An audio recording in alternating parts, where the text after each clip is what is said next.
போச்சுடா. எவ்வளவு இருக்கு? 2 லட்சம். 2 லட்சமா? ஆமாண்டா. போன வருஷம் ஃப்ரிட்ஜ் வாங்க 10,000 ரூபாய் கடன் வாங்கினேன். சரி. அதை அடைக்க வார வெட்டி போட்டேன். அதை வாரம் அடைக்க முடியாம 20,000 ரூபாய் கடன் வாங்கினேன். இப்போ 3 கடன் ஆகி போச்சு.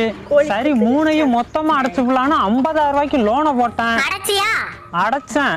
ஆனா அந்த 50,000 வட்டியோட இப்ப 70,000 ஆகி போச்சு. அப்புறம் என்ன, 1 லட்ச ரூபா லோனை போட்டு அதை அடைக்க 10 இடத்துல கைமாத்தா கடனை வாங்கி இப்போ 2 லட்ச ரூபாயில நிக்குது. இந்த மாசம் டியூவை கட்ட பணம் இல்ல. இப்ப என்னடா பண்ண போற? அந்த ஃப்ரிட்ஜை ஒருத்தவன் பாதி விலைக்கு கேக்குறான். அந்த ஃப்ரிட்ஜை பார்த்தாலே நமக்கு வெறுப்பா இருக்கு. அதான் இந்த மாசம் டியூவுக்கு அதை வித்து கட்டிப்பலான்னு பாக்குறேன்.